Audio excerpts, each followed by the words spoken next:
Support comes from Entergy provides much more than power. We support science and engineering at local schools to build a brighter path to better jobs and help prepare the next generation. Because together, we power life. Entergy. additional support provided by the Fred B. and Ruth B. Ziegler Foundation and the Ziegler Art Museum located in Jennings City Hall. The museum focuses on emerging Louisiana artists and is an historical and cultural center for Southwest Louisiana. And the Foundation for Excellence in Louisiana Public Broadcasting, with support from viewers like you.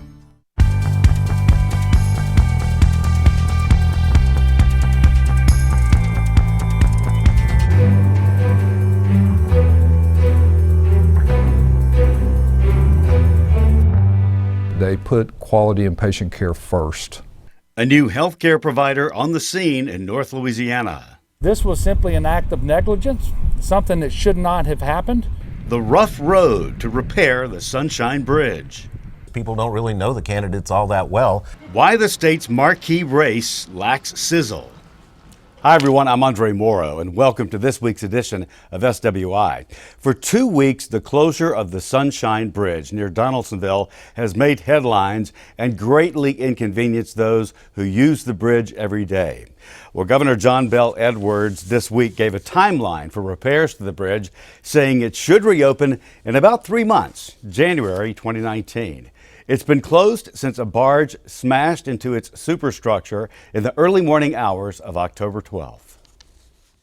This was simply an act of negligence, something that should not have happened. The governor squarely put the blame on Marquette Transportation Company for damages crippling the 55-year-old bridge.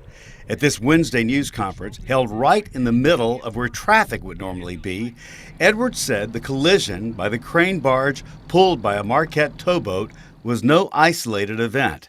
Records show the company has been involved in nearly 36 accidents with bridges over the past 5.5 years. The governor is calling Marquette repeat offenders. Rest assured, Louisiana will aggressively pursue Marquette Barge for reimbursement of all the state costs associated with the repairs. And not just the repairs, the costs associated with additional law enforcement services that have been necessary in order to monitor and control traffic. Before the media gathering, Edwards and the local and state leaders on hand got an up-close look, touching the twisted metal of the compromised bridge from a crane bucket 100 feet in the air above the river. Edwards said seeing the damage in person looked much worse than in the photos and drone video he had previously seen. More than 23,000 cars and trucks cross the bridge daily. Those are the people feeling the brunt of the closure. But it's also a blow to emergency services, now forced to detour, and to the vast commerce that drives the region. We know that 25% of the users of the bridge are commercial haulers and farmers. We know there's sugarcane on this side of the river and the mills are on the other. There are numerous industrial and petrochemical plants on both sides of the rivers whose employees rely upon this bridge as their means of commuting to and from work. So we are aware that this closure adversely impacts our citizens. It adversely impacts the quality of life and certainly the economy of the state of Louisiana and the river parishes here. The state is estimating about $5 million in costs, but DOTD Secretary Sean Wilson says getting it won't be easy. Case in point, Marquette's first legal maneuver isn't even in the ballpark. They have filed an action to limit their claims to $1.5 million. That is woefully beneath what our estimate is. And we'll be meeting with their attorneys next week, with the attorneys from the state, and we will be very direct, as the governor said, around the cost of this. And as you know, transportation funding is not where it should be in Louisiana, and these type of emergency repairs coming out of our resources are preventing us from doing other work that we have planned to do. So we will be very aggressive to try and reclaim 100% of what the cost of repair are. I share a great concern about holding people accountable. And from what I've read, maybe this boat owner, maybe these operators, maybe have not been dealt with as swiftly and as aggressively as they should have been. You do not do these things, and you do not impact the public such as has been happening without some real and meaningful consequences. Coastal Bridge is the contractor for the work. They will be working 24 hours a day, weather permitting, until this bridge is reopened. And again, that reopening expected in 3 months, January 2019. Now here's a check on some other stories making headlines across Louisiana. Look for U.S. Senator John Kennedy to announce he'll run for governor before December 1st. If he does, he would become the second GOP contender to challenge Democrat incumbent John Bel Edwards. Edwards is seeking a second term. Kennedy would give him a stiff challenge. Known for his folksy quips, Kennedy this week said he loves his Senate job, but finds it hard to stomach what is happening in Louisiana right now. Taxpayers are footing the $120,000 bill of state lawmakers who have traveled the country on business in the 4 months since the legislative sessions wrapped in June. It's not every House member on the road either. Only 24 of 105 have made trips. Nearly half of senators, 17 of 39, have attended events.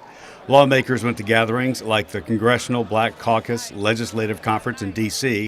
Other trips were as close as Biloxi or as far away as Salt Lake City and Boston. About a dozen different states were visited. State lawmakers plan to take a look at sports betting again when the legislature meets in 2019. Many are looking to revive efforts to legalize sports wagering in the state. Louisiana didn't make a move this year, but neighboring Mississippi did, reaping potentially millions of dollars from the sportsman's paradise. In August, Mississippi became one of the first states to allow sports betting, and 22 of their 28 casinos offer it to patrons. Democrats lead Republicans 48-36 among registered voters in competitive congressional districts. Those are the findings of a nationwide survey conducted by the Cook Political Report and LSU's Manship School of Mass Communication. LSU alumnus James Carville collaborated in the effort.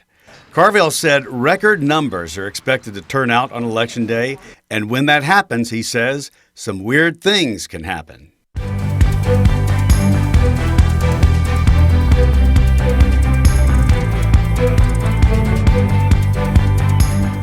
As we move closer to the November 6th election day, a big discussion has been, will Louisiana voters turn out? We've seen headlines for months forecasting the answer to be no, that there's not enough on the ballot here to get excited about. So let's look at what is at stake. And to discuss that, two of the state's top watchdogs with us, Barry Irwin from Council for a Better Louisiana, Robert Travis Scott, Public Affairs Research Council of Louisiana. And men, let's begin first with the early voting turnout. And the early voting turnout seems to contradict that there is more interest, but maybe break that down. Is that accurate? Well, it depends on what you're comparing it to. Plus, remember, early voting is getting more popular. More people are realizing they can manage their time better by using it. It's been publicized better. The system's getting smoothed out. So you may see more increases in early voting as the years go along. And how much of an indicator is that about the actual election date? What about you think? Yeah, I think it's a little harder to tell because really it is getting more popular. I actually run into people that say, hey, I've got to remember to go early vote. They really kind of prefer it. You have more time to do it than one day, which is also on a Tuesday this year for the primary election. So I think it's still a little wait and see on that as to whether we're really going to get much extra turnout out of that. Okay, we've got 6 constitutional amendments, with number 2 turning back that Jim Crow era law, the most popular.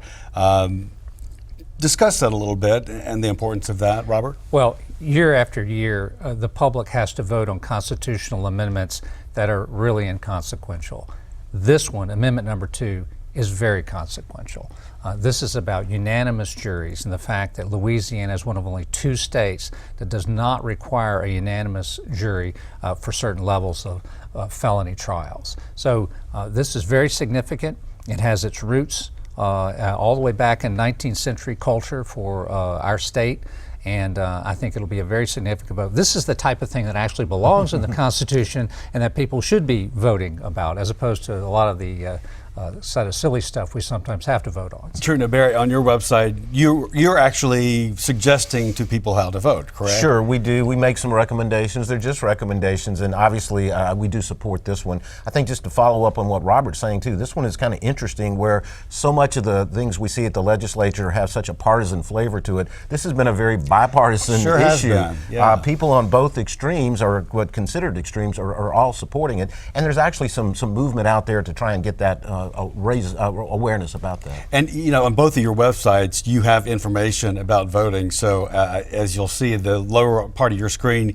you'll see your website come up, your website also, so people can go there. What kind of information are you giving besides recommendations, Barry? Well, in our case, we do have just a recommendation, but it's just a real brief synopsis. To be honest, Robert and them have the more lengthier or more, I guess, in-depth look at it. We try and do just a quick synopsis of what it is, what it means, and then a suggestion from us about what you should do. Yeah, and Robert? And you can come to our website at parlouisiana.org, and you can see our guide. We're going to give you the pros and cons. We're going to do the deep dive, but you can also just read the short version too if you want to.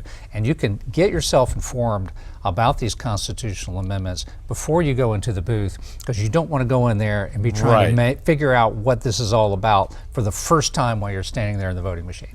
And voting has been exercising the right to vote. It's been on the decline, and especially right now, there's been even an enhanced national push for people to get out and vote.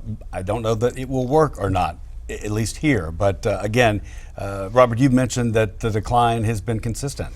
We've seen a steady decline in voter turnout in state elections, not necessarily in presidential elections, but state elections, for the last 3 or 4 decades. In 1983, we had 500,000 fewer voters at that time, and we had far more actual cast votes. We have over about 800,000 more registered voters today, but we have 500,000 fewer people actually voting. So it's just been a downhill all the way. Presidential elections, we tend to vote 67% depending on the election. We tend to be in the middle or near the top of the pack on those. But when it comes to voting for state elections, last year, 2017, we had a special statewide election. We only had a 14% turnout. Well, let's talk about the one big race that is on the ballot, and that's Secretary of State.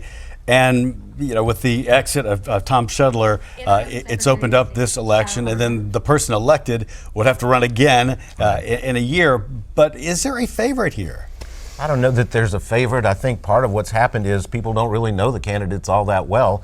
There's not a lot of money in these races because it's hard to raise money for the Secretary of State's race unless you have a big family or friends of that type of thing. So you haven't seen all the publicity, all the TV and the airwaves. You're just starting to see it now. And I'm afraid this is going to end up being one of those campaigns that's really just about the advertising and maybe some grassroots energy and not really about people doing a lot of in-depth look at the candidates. Yeah, what are your thoughts on that, Robert? Well, just overall for this election, we don't have a U.S. Senator up for election this time around.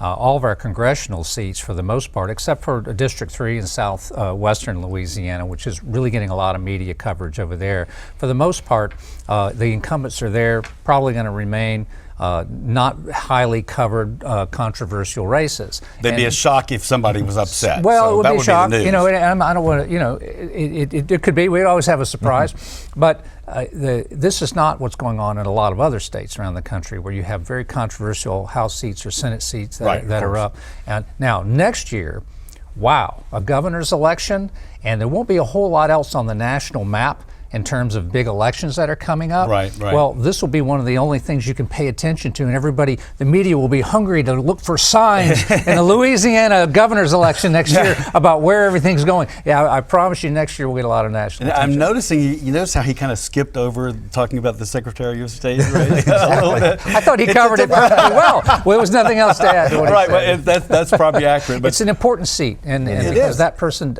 really sets the tone and the initiatives that have to do do with who can vote and who can't vote, and when you're on the rolls, when you're off the rolls. That's a national issue. That's an important state issue, and that's one that for that reason, that elected office is very important. I thank you both for being here. Right. You always do a great job and help us out. We'll always be calling you back too. Thanks so glad much. To do it. Good All to right. see you.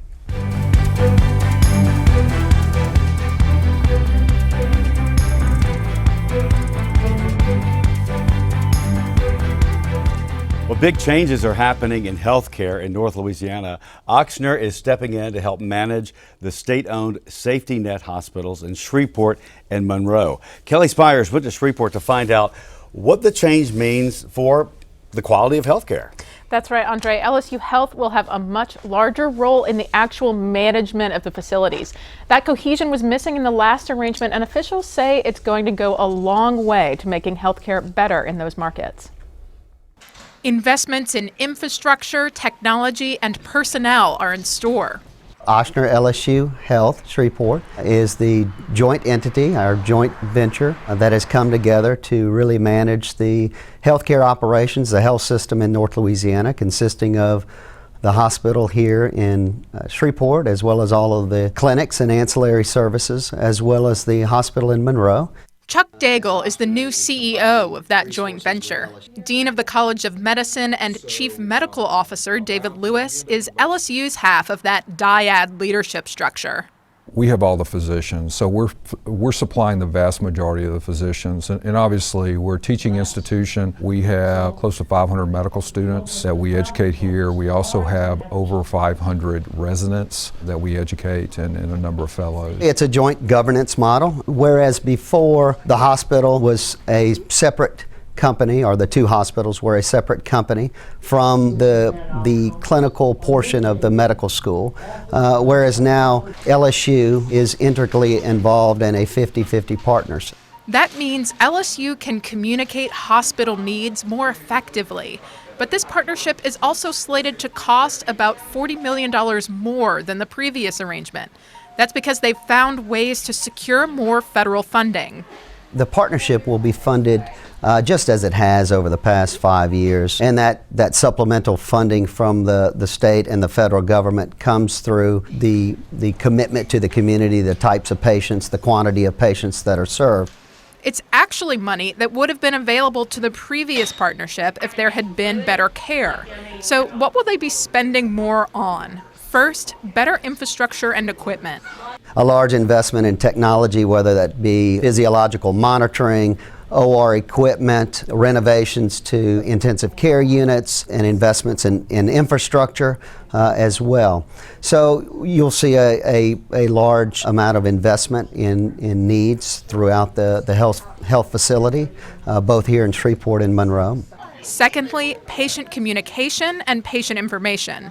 Much of the investment through the information system is to ensure that patients' health status and their clinical care status and the history of tests and interventions are available in every avenue of care as they proceed from one care setting to another. That ensures continuity of care, less duplication, and a more focused approach to managing the community's health care. And third, but not limited to, personnel.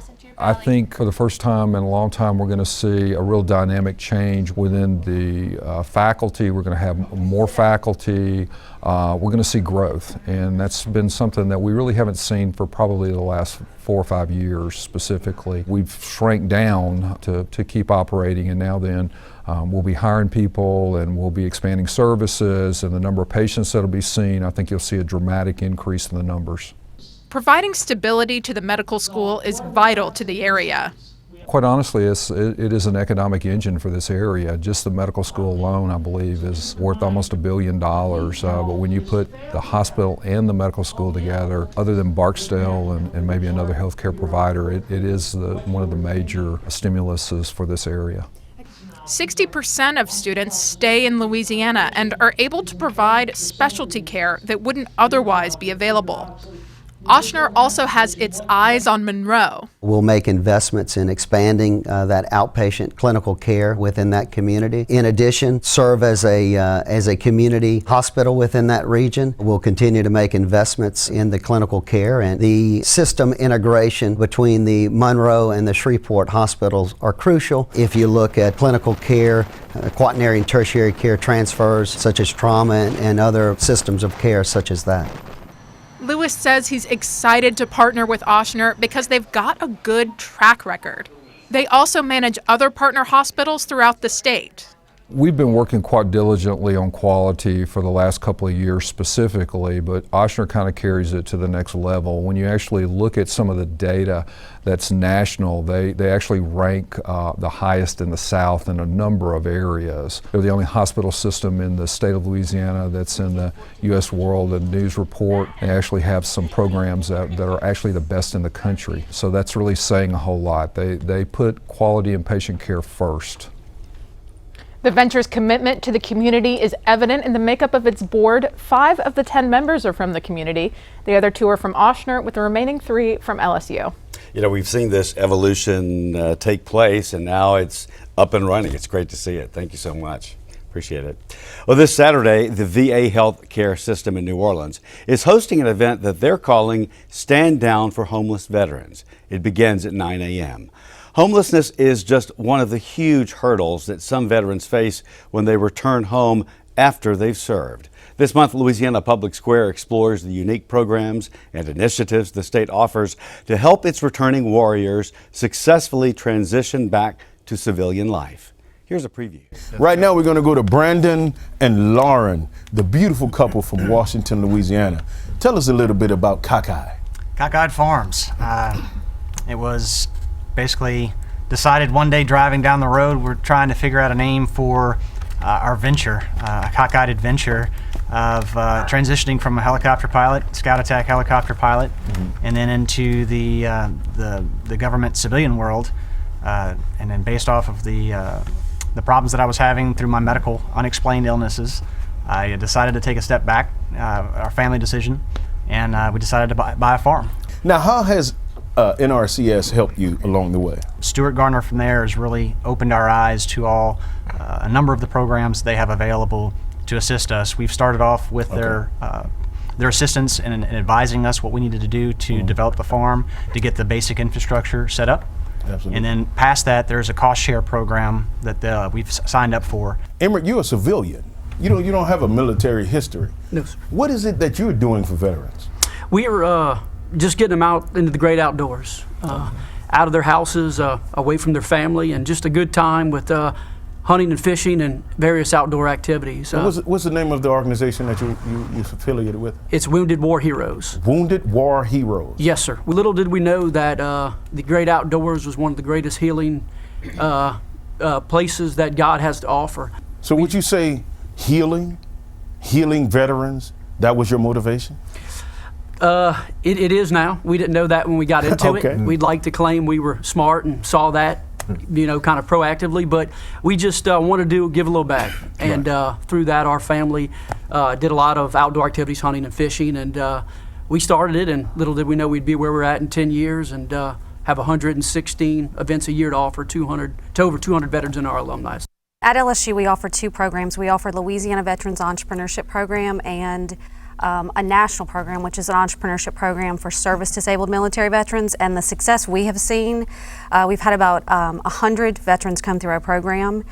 We have veterans that are making millions of dollars in their business. We have veterans that have vetted their ideas, that have started business. And what we find is that what you all have experienced in the military, those of you who are veterans, the discipline you learn in the military is very beneficial for entrepreneurship. We've seen veterans that have found a new lease on life. Some of them have given up hope, but through agriculture, they have got to work with the soil. Some have animals on their farm, and this has given them a new lease, something to get involved with. To work in the soil and to plant something in the soil and see it grow and nurture it, and being able to harvest that vegetable. And while they may not be able to, feed a nation, but they can feed themselves. The Louisiana Department of Veterans Affairs is a place where it's really Veterans Day every day at the Louisiana Department of Veterans Affairs. But what I've seen in the time that I've been there is that veterans want connection with other veterans. They want to be able to have a place to serve and serve above self. And so a lot of what we see in helping to transition veterans back when they come home, we have 74 benefits offices around the state staffed with certified veterans assistance counselors, at least one in every parish, to help veterans connect with their earned benefits. We try to help. There's a big problem relaying your military resume back into the civilian world. Absolutely. We try to help to translate the resume. One of our most exciting new programs that we're coming online with this year is LaVet Corps, which is going to open veteran centers on campuses across Louisiana. Veterans need a place where they can come identify, learn how to navigate campus life, and how to serve together. So we're real excited about that. I'm the program director over at Bastion in New Orleans, the nation's first intentional community for returning veterans and their families. And as Dylan kind of so eloquently put it in the video at the beginning of this program, we're kind of providing the other half of the equation, the half that the VA can't write a prescription for. We're providing community for our returning veterans and their families. We've got 58 apartment homes, 58 households. We've invited about 10 civilian households to come live with us to kind of normalize the experience of living in community. And kind of like Dexter's program, we're a soil where the veterans can kind of flourish and grow. Now, this program, Louisiana Veterans Back Home, repeats this Sunday morning at 11 on LPB. You can watch it online as well and find a list of the featured groups on the episode webpage. That's at lpb.org/Public Square. The program is part of Veterans Coming Home. It's a public media initiative between Wisconsin Public Television and the Kindling Group, made possible with support from the Corporation for Public Broadcasting. And everyone, that is our show for this week. Remember, you can watch LPB on demand on your phone or tablet with our LPB Anywhere app. The download is free from your app store. You can catch LPB news and public affairs shows, this show of course, and other Louisiana programs you've come to enjoy over the years. And please be sure to follow us on Facebook, Instagram, and Twitter. For everyone at Louisiana Public Broadcasting, I'm Andre Morrow. Thanks for watching. Until next time, that's the state we're in.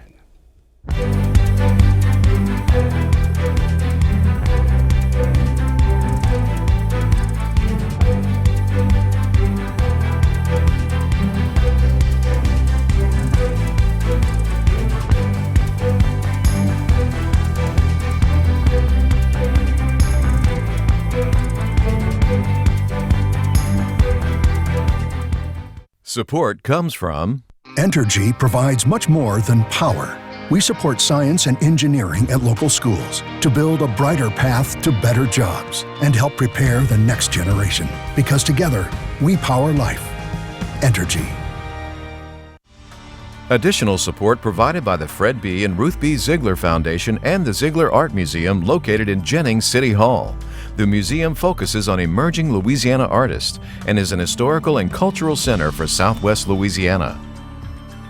And the Foundation for Excellence in Louisiana Public Broadcasting, with support from viewers like you.